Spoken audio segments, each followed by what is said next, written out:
عند انتهاء الخوف من زلزاله سيعود كل في البلاد لحاله. ستعود راقصة لسابق عهدها وتخيط فن الرقص في منواله. وسيلتقي العشاق في المقهى كمان، كانوا يشيب العشق من أهواله. سيخون هذا الطبع كل عهوده، متراجعا والله عن أقواله.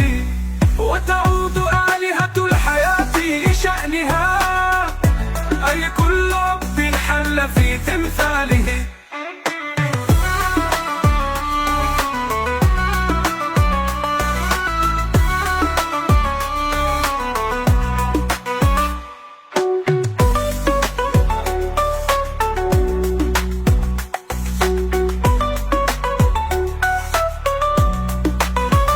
عند انتهاء الخوف من زلزاله سيعود كل في البلاد لحاله.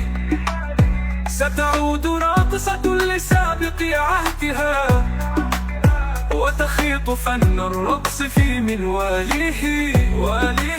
وسيلتقي العشاق في المقهى كمان، كانوا يشيب العشق من أهواله.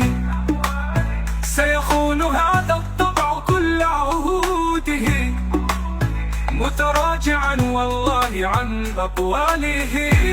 وتعود آلهة الحياة لشأنها، أي كل رب حل في تمثاله.